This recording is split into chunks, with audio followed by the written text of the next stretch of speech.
This is episode 163 of Teacher Approved. You're listening to Teacher Approved, the podcast helping educators elevate what matters and simplify the rest. I'm Heidi. And I'm Emily. We're the creators behind Second Story Window, where we give research-based and teacher-approved strategies that make teaching less stressful and more effective. You can check out the show notes and resources from each episode at secondstorywindow.net. We're so glad you're tuning in today. Let's get to the show. Hey there, thanks for joining us today. In today's episode, we're sharing how we use structure and novelty to increase student engagement and sharing a teacher-approved tip for adding some peace to your school day. We start our episodes with a morning message, just like we used to do at morning meeting in our classrooms. This week's morning message is, what tech tool do you think more teachers should know about? And we got a great list of responses from our community, including Planbook, Edpuzzle, GimKit, quizzes, Story Jumper, and Boogie Board writing tablets. We'd love to hear about your favorite tech tool for teachers over in our Teacher Approved Facebook group. Today, we are talking about how to fine-tune your students' engagement. But before we start, we want to share this podcast review from Nanette555. She says, "Thanks for all the wonderful ideas. I love listening and recommend to all my teacher friends." Thank you so much for your generous review and for sharing, Nanette. If you're listening, please send us an email at hello@secondstorywindow.net so we can send you a little thank you. And if you haven't left us a rating or a review yet, we would love to hear from you. Just click on our show in your podcast app, and then you can scroll to the bottom, and then you can tap those 5 stars right there. Yeah, of course it's going to be 5 stars, right? Ratings and reviews really help listeners know that our show is worth listening to, and that is a big help to us. So if you've got a couple minutes, a 5-star rating would be delightful, and a kind review would really make our day. We've talked about how so much of student engagement depends on the balance of structure and novelty in your classroom. But as we recently realized, we have never stopped to discuss what structure and novelty are. Oopsie. So to fix our oversight, we need to start this episode with Vocabulary Corner. First, we have to start by explaining what we mean by student engagement. Now, it seems like the definition should be pretty straightforward because it is very clear when you've got engaged students, and it is so clear when you don't. So I was surprised to find that there really isn't one set definition of student engagement. Yeah, so I guess to solve that problem, we're going to write our own definition, our teacher-approved definition of student engagement. So we define engagement as the degree of students' positive involvement and willing participation in what's happening in class. I think most teachers can probably agree with that definition.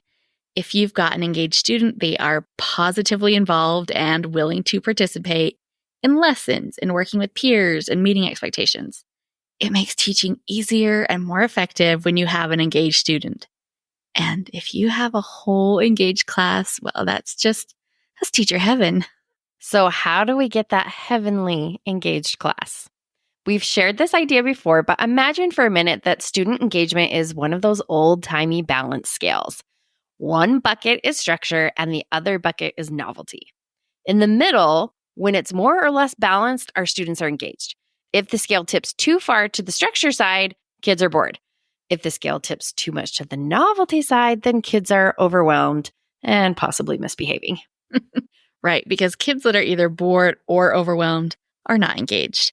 They're checked out, they're causing problems, they're pestering their classmates, they're doing the things that give their poor teacher a headache. So I think we can all agree that it's important to maintain that balance between structure and novelty. In a perfect world, we could just set this scale once and it would stay balanced all year. Set it and forget it. Wouldn't that be great? But since we're dealing with children, that's just not going to happen. Good teaching means you respond to what's happening in your classroom constantly. You're always going to be monitoring and adjusting. So to keep the students in that engaged learning zone, you're constantly adjusting the balance between boredom and overwhelm. Let's say it's a Thursday afternoon and there's no school tomorrow. Love a no school Friday. There was an assembly in the morning, and to top it off, there's a full moon. So just based on those details, you probably have a good sense of what the vibe in the classroom is like. Not much work is probably getting done. There's little focus. Maybe the volume in the room is getting louder. If you can't just throw in the towel and put on a movie, you have to make adjustments to re-engage your class. Because there are so many unusual things happening at once, that novelty bucket is weighed down. When the novelty bucket gets too heavy, the class has tipped into overwhelm. There's just too much excitement for those little bodies to focus. That means we need to increase the structure to bring our scale back to balanced. And we can do that in 6 ways. Think of these as predictability coins. We're going to drop these predictability coins into the structure bucket to weigh that side down a little more. So we do that by adding structure to our spaces, to our schedule, to student socializing, to activities, to expectations, and mindfulness. Phew, hopefully you got all that. Yeah, done. You got it, right? But don't worry, we will walk through it all. Let's start by discussing what it looks like to add structure to our spaces. I'm a teacher who generally liked a collaborative environment. My class did a lot of partner work. They sat in tables, we gathered in a group several times a day. But sometimes the novelty in our room got so high that being near another person was just an excuse for kids to talk. And when that happened, I had to increase the structure of our spaces. Instead of working at a center, maybe that day they had to take their center activity back to their desk to work. Instead of choosing their own spots for silent reading time, maybe I got to choose their spots for them that day. Or maybe they all had to read in their desks. Sometimes we can use our classroom spaces to increase novelty, like letting kids do the day's math assignment under the desks as a fun way to mix things up. But if it's needed, space is also a good tool to add structure. And it's important to point out that I wasn't doing any of this to guilt or to threaten students into behaving. It was all very matter of fact. I can see you guys are having a hard time walking quietly in the halls. So today, I get to choose where you stand in line, and we can try again tomorrow. Yeah, we don't want it to feel like a punishment because it's not a failure on their part or mine. They're just being kids and I'm being the adult. My job is to increase support when their little nervous systems are going wild, and I can do that with my predictability coins. You may find that your classroom spaces are working against you most days instead of every once in a while. In that case, it might be helpful to permanently add structure to your spaces. Maybe you need to make an assigned line order. Make a class rule that work is done at students' desks instead of centers, or arrange those desks in a way that promotes focus and engagement instead of undermining it. We have a handy-dandy interactive seating arrangement tool to help you figure all of that out. It includes layouts for rectangular desks, trapezoid desks, triangular desks, tables, and carpets. One of the features I really like is that the pros and cons of each arrangement are listed right there on the tool. So you can easily identify which arrangements will limit opportunities for students to talk. When I taught second grade, ideally, I had my desks arranged in tables, but I rarely could leave them that way all year. By March, or maybe even earlier in the year, we were typically in rows. And one year with one particular group, I had to do that college classroom arrangement where all of the desks are separated. That was what it took to keep my class engaged. So that was the structure that was needed. It wasn't what I wanted. It's not how I envisioned my class looking, but I had to meet my students where they were.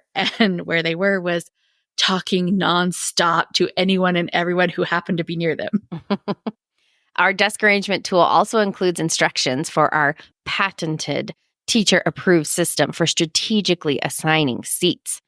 Talk about maximizing the structure of your space. You definitely do not want to miss out on that. You can find it in our store or check the link in the show notes.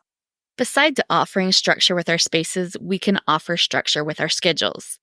The more likely kids are to be squirrely, the more important it is that you stick to your regular schedule. Obviously, this isn't always possible. Sometimes the reason kids are squirrely in the first place is because your schedule is disrupted. But doing what you can to maintain at least your core 4 routines of a predictable arrival routine, a calm morning routine, an orderly hallway routine, and an efficient end of day routine will help keep everyone grounded. Those core 4 routines are like tent poles holding up the rest of the day.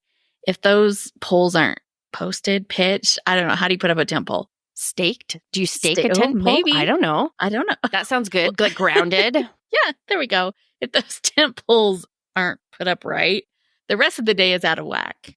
And in the case of your end of day routine, if that is rushed, it can impact how well tomorrow morning gets started. So we really want to do what we can to protect those routines. If you have to skip your writing time for the day, that probably won't throw too many kids for a loop. But if you aren't watching the clock and now you have to hurry everyone fast to PE without making sure that everyone is calm and ready for the hall, you might have lost your class's attention for the whole day. So when novelty is high, make sure to lean even harder into the structure of your day to help balance the chaos that comes with anything unusual happening in the day.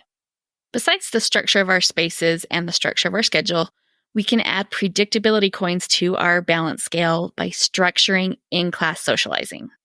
Typically, kids are more engaged if they're working with a partner or a group. And who can blame them? It's much more fun to work with friends. But if there's a lot of novelty going on in the day, letting kids work together is likely to move your class closer to overwhelm. Yeah, you don't want to be doing a jigsaw activity in the afternoon if you had a field trip that morning. Like, I can't even imagine that chaos. You will just wear yourself out trying to keep everyone on task. That doesn't mean you have to go straight to nobody working together at all. If the kids are very overwhelmed, you might want to go from groups of 4 doing a task to kids doing it on their own. But if your class is only slightly squirrely and not full-on bananas, you could add a little structure by going from small groups to partners. Right. We only need as much structure as it takes to keep kids engaged. It's not a choice between completely loose and free-flowing or rigid and tightly locked down. There's a huge range of tweaks that we can make in the middle. And one of those tweaks is to add structure with our activities. Sometimes we have to scale back, limit, or remove choices altogether. Instead of a group project, maybe you need to do it as a whole class. Maybe you need to turn a small group activity into a small group discussion because managing the materials for a science experiment is more than they can handle right now. Maybe instead of centers, the kids are doing worksheets at their desks today. There are lots of ways we can adjust what we're doing to increase the structure of our spaces, our schedule, student socializing, and the activities we assign. Hey there, teacher friend. Do you have a question or concern that could use a teacher-proof solution? We'd love to help you out by answering your question here on the podcast. You can submit your questions to hello@secondstorywindow.net and put podcast question in your subject line. We can't wait to hear what's on your mind. Now, if we want to increase the novelty to keep kids from getting bored, we can do that by adjusting those same 4 areas. Decrease the structure of your space, let kids choose where to work, teach a lesson in an unusual part of the classroom, move to a different part of the school, or go outside. You can increase the novelty of your schedule by mixing up the day's routine and doing things in a different order. Although, a word of warning on this one, I wouldn't play with your schedule too much because it is really easy for novelty to drop into overwhelm if your schedule is too crazy. And then if you've mixed up your schedule for the day, it's really hard to get back on track. But there are a lot of easy ways to add novelty through in-class socializing and activities. Let's do a worksheet with a partner or adjust the activity by adding choice. Let students choose 3 problems to skip on the page or choose if they want to write a puppet show or a story to teach about state history. We have a couple episodes that give lots of fun ideas for how to add novelty, so check out episodes 35 and 156 if you want some fun, simple, fantastic ideas. But back to increasing structure. If adjusting your spaces, schedule, socializing, and activities aren't enough, you might need the structure of boosting your management plan with a reward system. We're not huge fans of long-term reward systems because reward systems just don't work in the long term.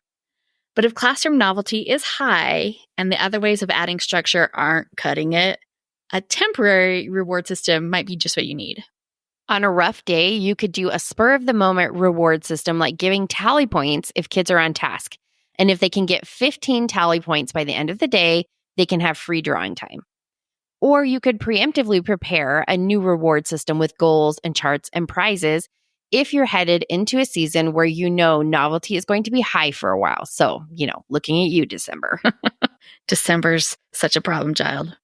We have talked a lot about reward systems, so check out episodes 103, 104, and 158 if you want all of our deep thoughts and helpful tips on making reward systems an effective part of your classroom structure. And that brings us to our sixth way to add structure to our classrooms, and that's to use mindfulness-based emotion regulation strategies. Sometimes we just need to call a timeout and settle everyone down. The easiest way to do this is to have everyone pause, get still in their bodies, close their eyes, or look down at the ground, and slowly breathe for 30 seconds or so. Focusing on breathing helps the prefrontal cortex, the part of the brain that's responsible for decision making, to catch up with what's going on.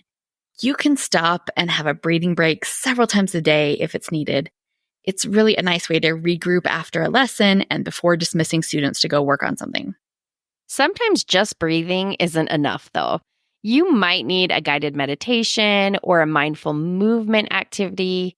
You can check out YouTube videos for guided meditations, just preview them first. And we like the Relax Kids guided meditation books. We also have several sets of monthly themed brain breaks. We broke each set down into 3 areas: recharge, refresh, and refocus. So you can use the recharge brain breaks if structure is too high and your kids have gotten bored. You can use the refresh brain breaks if you and your class need to share a laugh. But the refocus brain breaks are great for helping overstimulated kids come back down to earth.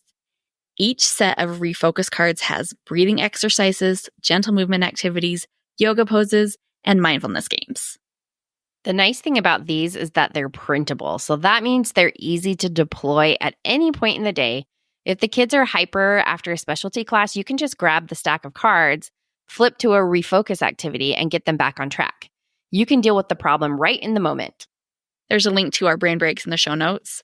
And the nice thing about brain breaks is that you can use one to add structure in a moment when things are crazy, but you can also use them to add some delight to moments when kids are bored and checked out. It always comes back to maintaining that balance between structure and novelty. All day long, teachers are constantly assessing their class's mood and adding surprise if the class needs more novelty, or adding predictability if their class needs more structure. Adding surprise is definitely more fun than adding predictability, but maintaining a strong structure is fundamental to maintaining student engagement, especially in moments when novelty is high. As you're going through your day today, consider these 6 easy ways to increase the structure in your classroom. Structure your spaces by limiting where kids can be or assigning spots. Add structure to your schedule by maintaining routines as much as possible.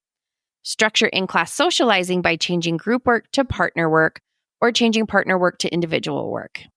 You can add structure to activities by making them more straightforward and less creative. Assigning a worksheet instead of a project can make a big change when kids are hyper. You can add structure by using a reward system.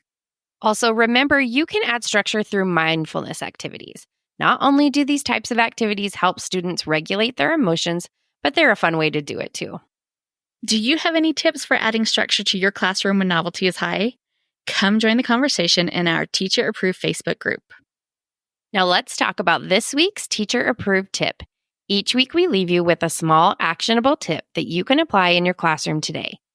This week's Teacher Approved tip is try implementing quiet time.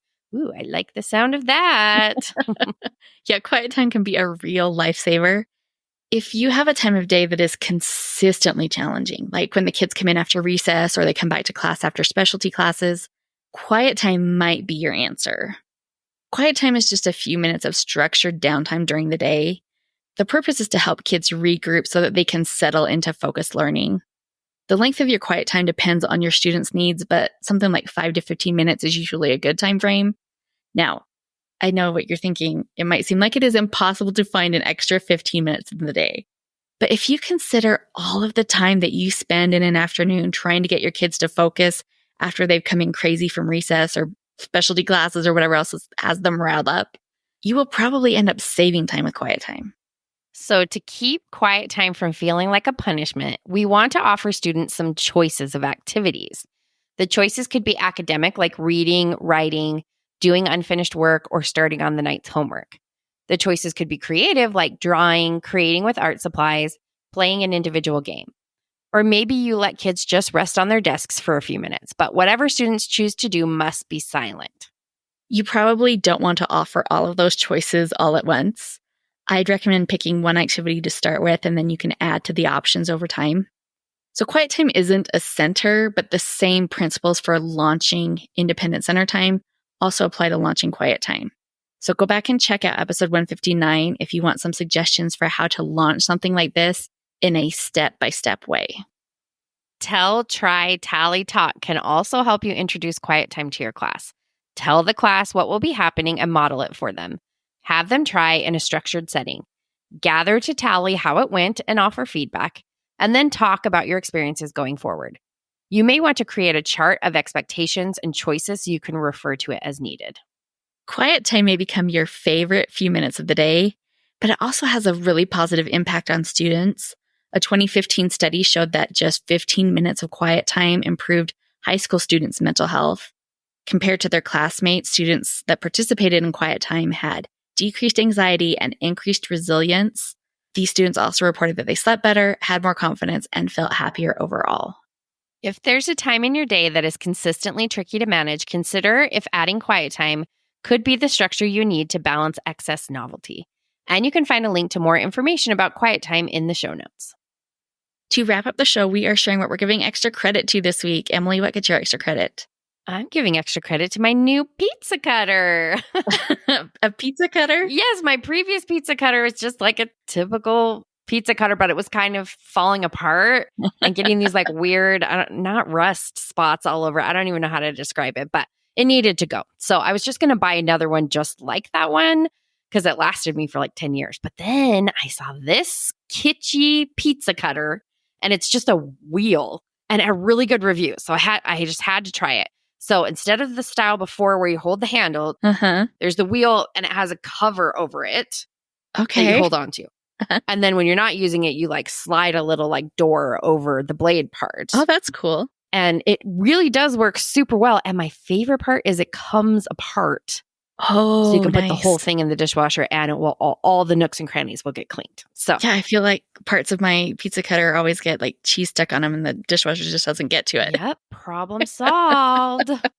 I'll put a link in the show notes. It's good. All right, I'll have to get me one. Okay, what are you giving extra credit to, Heidi?